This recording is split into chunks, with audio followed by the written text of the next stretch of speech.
Assalamualaikum Kak Ros. Waalaikumsalam. Alhamdulillah, ini tamu yang istimewa Kak Ros. Kebetulan nih kita nih punya apa namanya tagline-nya cinta karya anak Indonesia. Ya. Nah, persembahan dari Ratu Le Production. Siapa Ratu Le Production? Ibu-ibu nih, teman-teman kita sendiri nih. Nah, oke ya. Kak Ros, saya terima kasih waktunya Kak Ros untuk luangkan ke sini. Kita ngobrol santai. Tentunya yang saya tahu nih Kak Ros nih spesifikasinya di keuangan nih. Nanti saya pingin sekali Kak Ros saya gali sedalam-dalamnya tentang betapa pentingnya keuangan itu. Seringkali kita itu bahkan kebanyakan orang atau perusahaan itu nggak transparan atau bersembunyi, itu banyak lah gitu-gitu. Nanti Kak Ros lurus-lurusin deh itu. Jadi Kak Ros, kita mulai sekarang. Gimana Kak Ros? Awal mulanya apa? Kalau boleh tanya ini, kenapa sih accounting itu dibutuhkan dan penting bagi sebuah perusahaan? Ya. Ini kalau kita sekarang ngomongin masalah uang, gitu kan? Ya, masalah keuangan. Masalah keuangan itu memang enak kalau kita omongin kalau ada uangnya. Ya, kalau nggak ada uangnya ini yang agak hantu. Apa yang mau kita? Ya. Kadang kenapa teman-teman tidak aware dengan laporan keuangan? Itu yang jadi masalah. Karena sebagian dari teman-teman itu menganggap laporan keuangan ini tidak akan menambah sales saya. Oh, itu ya, persepsi ya kebanyakan ya. Persepsi dari teman-teman itu, ngapain saya capek-capek bikin laporan keuangan, bikin profit and loss, laporan neraca, arus kas. Kan saya ini butuh sales. Teman-teman UMKM biasanya mendahulukan saya jualan. Nah, dan di ujungnya kadang teman-teman UKM tidak menyadari karena tidak bikin laporan keuangan sedikit pun. Ya, laporan keuangan terendah lah, pencatatan. Paling sederhana. Ya, itu level terendah. Kita belum bisa mendapat gambaran apapun, cuma tertib mencatat. Itu pun tidak dilakukan karena mereka berprinsip, saya ini jualan, tapi begitu jualan, ternyata jualan saya dulu cuma jualan 10 kilo ayam. Saya seperti ini. Loh, saya sekarang jualan udah 50 kilo ayam. Kok ya ternyata jualannya seperti ini juga. Karena mereka tidak punya pencatatan. Kalau ditanya, mulai dari mana kita melakukan pencatatan? Kalau saya menyarankan teman-teman itu, mulailah dengan mencatat semua uang yang masuk dan keluar. Yang kedua, pisahkan uang Anda pribadi dan uang usaha. Jadi kalau dari awal ribet, saya harus menentukan berapa sih yang saya cemplungin. Ya udah, kita mulai titik nolnya di mana. Di titik nol itu kita menentukan, oke, sekarang saya sudah, usaha saya ini saya modalin 1 juta. 1 juta itu harus pisahkan. Kalau perlu rekeningnya juga terpisah. Kalau belum, saya belum bisa buka rekening karena segala macam yang alasannya ya, mungkin setidak-tidaknya ada tempat yang terpisah, entah kotak duitnya atau apa gitu. Kalau kita ngambil di situ, itu sifatnya hutang. Jangan jualan hari ini diambil semua. Ya tetap mau jualan 5 kilo, mau 10 kilo, mau 25 kilo ya akan habis karena diambil. Oke Kak Ros, mungkin kita mundur dulu. Kebetulan saya udah berdiskusi dengan beberapa untuk yang startup itu ya. Kalau kita yang membahas yang startup nih, kebetulan mahasiswa nanti kita belajar konseling kepada bisnis baru itu, sebenarnya induk yang kita pahami di induk model itu, bisnis modelnya itu, berarti di situ sudah ada sistem model keuangannya ya, dan wajib ada di situ kan, salah satu itemnya itu Kak Ros. Artinya kan gimana Kak Ros, konsistensi untuk masuk itu apa saja sih yang di ini? Laporan keuangan itu yang sebenarnya harusnya kita punya ya, itu ada 3. Laporan profit and loss, laba rugi. Di situ menggambarkan transaksi kita bulan ini kita ada untung berapa. Tapi cuma kita sebatas mengetahui untung kita berapa. kita tidak mengetahui uang kita sebenarnya berapa. Ini laporan yang kedua, laporan arus kas namanya. Di situ kita mengetahui sebenarnya seberapa sehat saya, kas saya, uang saya yang cash, yang di bank itu ada berapa. Jangan-jangan laba kita besar, tapi ternyata begitu kita lihat arus kas kita nol. Kenapa nol? Karena ternyata yang banyak itu masih dalam bentuk piutang. Yang mana kadang teman-teman itu lalai untuk menagih piutang, sehingga laporan ya secara laporan laba rugi dia untung, tapi uangnya nggak ada, uang cashnya nggak ada, uang cashnya nggak ada. Nah, itu kenapa kita perlu arus kas. Yang ketiga adalah neraca, di mana kita mengetahui kekuatan kita ini seberapa. Oh iya, ternyata kita punya aset. Di sisi sebaliknya kita punya utang nggak? Jangan-jangan kita punya asetnya banyak, ada uangnya banyak, tapi di sisi yang sebelah kirinya kita itu punya utang bank kita besar, gitu ya. Utang kita ke supplier juga besar, atau kadang ada asetnya, aset dalam bentuk benda tidak bergerak seperti bangunan, yang mana bangunan itu sendiri kadang menyedot dari sales kita, dan aset ini bukan aset yang produktif. Nah, seperti itu yang kenapa kita harus tahu juga neraca kita. Posisinya, posisi neraca kita di mana gitu. Karos, kalau dimulai dari bisnis model itu menghitung modalnya dulu atau bikin kerangka neracanya dulu, kebutuhannya gimana, Karos? Apa kan setelah presentasi oke, kita setuju 1 miliar, itu persetujuan 1 miliar itu dasarnya neraca kebutuhan dulu atau di jumlahnya dulu, Karos? Duluan mana yang harus diduluin? Kalau kita mau bikin bisnis, tentunya kita itu harus menghitung berapa kebutuhan modal kerja kita di bisnis plan-nya, finance plan-nya ya berarti ya. Kita harus ngitung. Oh, saya mau bikin, misalnya mau mendirikan restoran usaha, ayam, restoran ayam goreng. Apa kebutuhannya? Paling tidak kita butuh peralatannya, kita butuh invest SDM-nya, terus kita perlu sewa gedungnya. Nah, dan kita juga harus punya buffer, karena mungkin tidak di bulan-bulan pertama mungkin kita tidak akan langsung untung gitu kan. Itu bentuknya berarti cadangan kas, Mbak? Ya, kita punya cadangan gaji karyawan sampai berapa? Nah itu berapa bulan? Apakah 3 bulan gitu kan? Berarti terus, menghitungnya satu per tahun, 2 tahun? Sebenarnya nggak akan sampai ke sana. Mungkin 6 bulan itu udah bagus gitu. Udah bagus ya. Terus untuk produksi itu kan istilahnya barang ini habis, kalau kita jualan berarti barangnya habis. Nah, kita harus menghitung berapa sih titik ekonomis ketika saya harus mengorder. Dan di situ yang kita harus buffer juga ya. Oh, berarti modal saya mau ambil modal untuk produksi ini 1 minggu atau 2 minggu, itu yang harus dihitung. Setelah semuanya kita masukkan di situ yang kita jadikan modal. Kalau kita berpartner, ya modal itu yang harus kita bagi dengan partner-partner kita berapa persen gitu.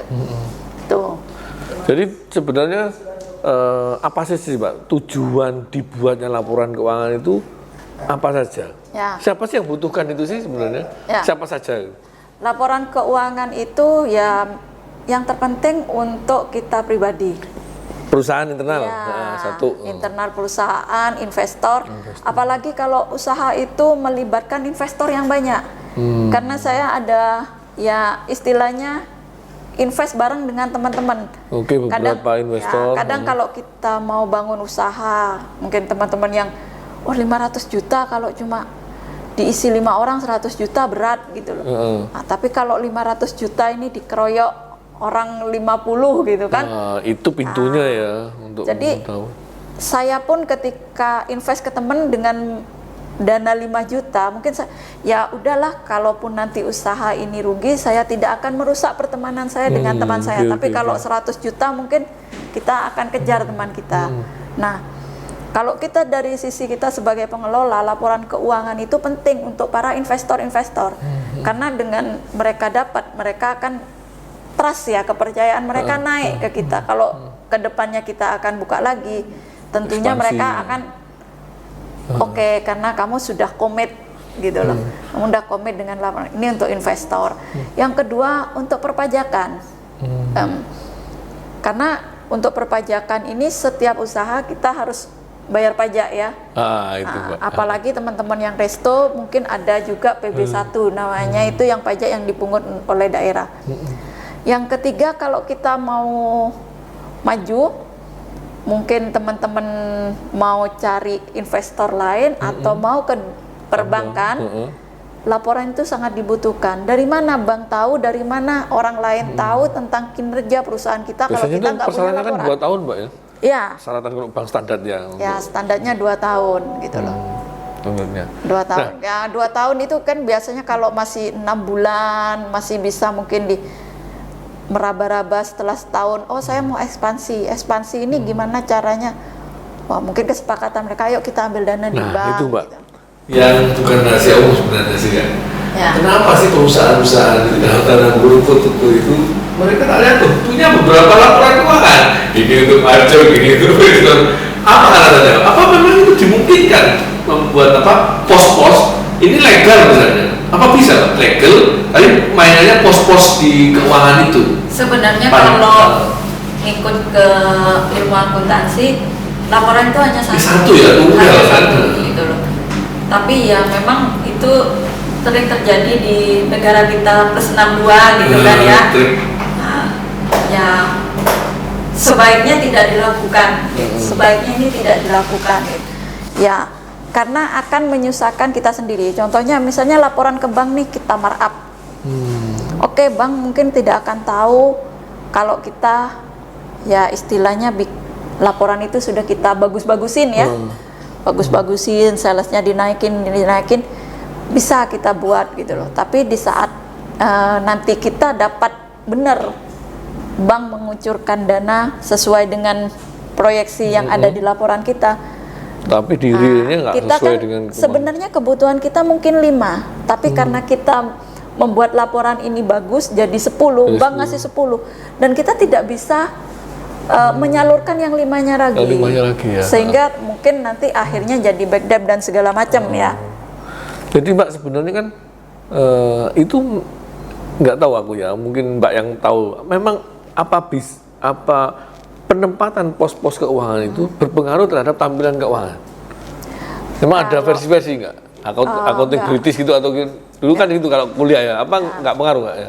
Enggak, sebenarnya itu sudah ada kode akuntansinya Kode pastinya ya. masing-masing ya. Ini posnya masuk kemana, ini masuk ke biaya, ini masuk kemana, itu sebenarnya sudah ada. Ya memang kalau yang seperti saya tadi bilang untuk ngambil laporan untuk ke bank dibagus-bagusin, untuk ke pajak dikecil-kecilin, ya bisa mereka akan melakukan ditarik dari salesnya. Misalnya nih salesnya di up.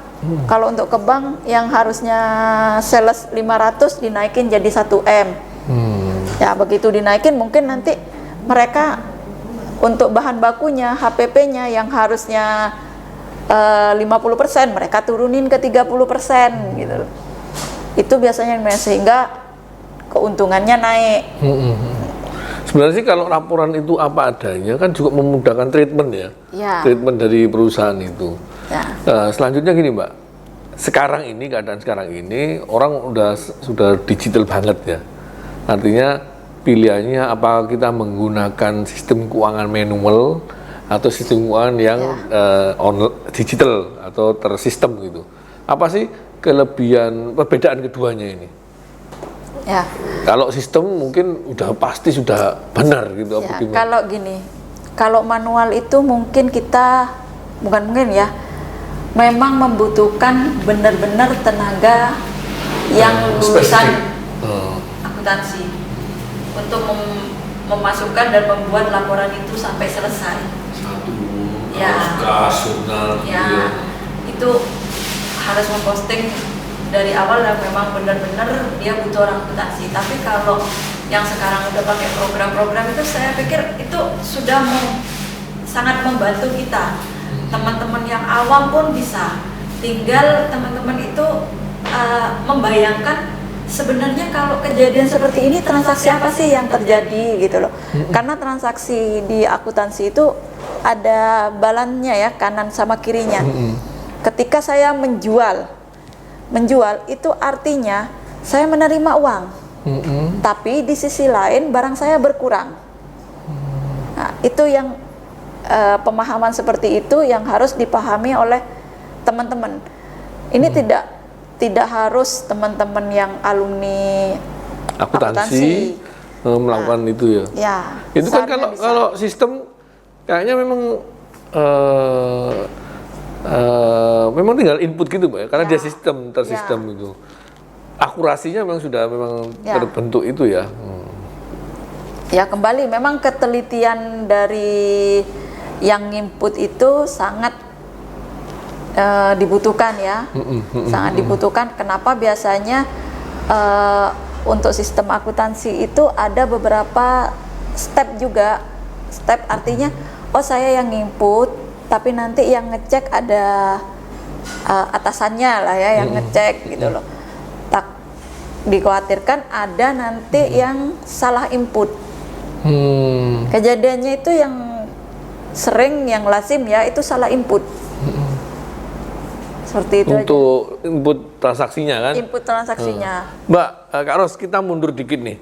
Sebenarnya kalau kita kembali ke zaman kuliah itu kan, di ekonomi itu ada jurusan manajemen dan jurusan akuntansi. Ya. Nah, seberapa pilihan ini ketika teman-teman mengambil jurusan akuntansi itu, kemudian ketika dihadapkan dengan teknologi ini, apa memang masih porsinya masih sangat dibutuhkan gitu. Ketika teknologi sudah ada, jangan-jangan nanti lulusan akuntansi nggak laku juga ya? Apa memang tetap berbasis manual, pengetahuan manual atau gimana ke depannya itu? Karena kan profesi sekarang ya, profesi ya, karena ada konsultan akunting gitu ya. Akuntansi ya. Ya, kalau ya, prospek untuk sarjana akuntansi seperti apa gitu? Apakah juga tetap kalau saya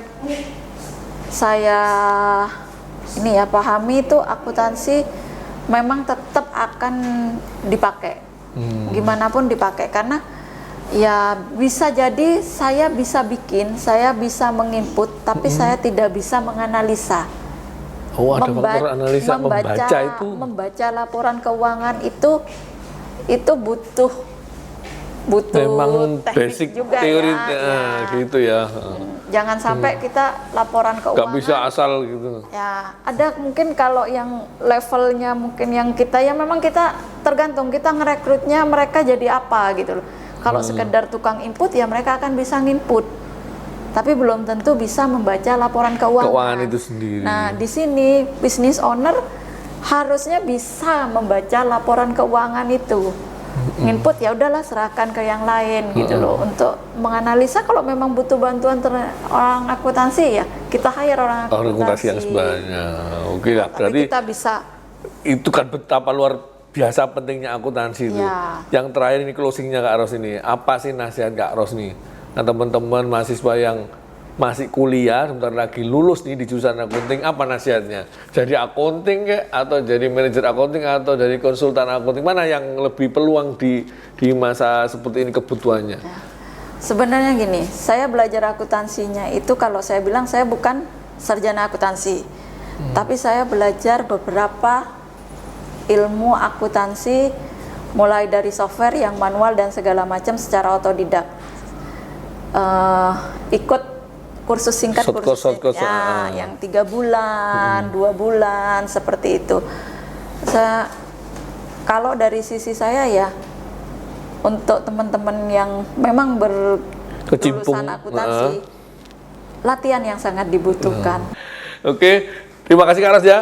Jumpa sama-sama. lagi di Cinta Karya Anak Bangsa. Assalamualaikum warahmatullahi wabarakatuh. Waalaikumsalam.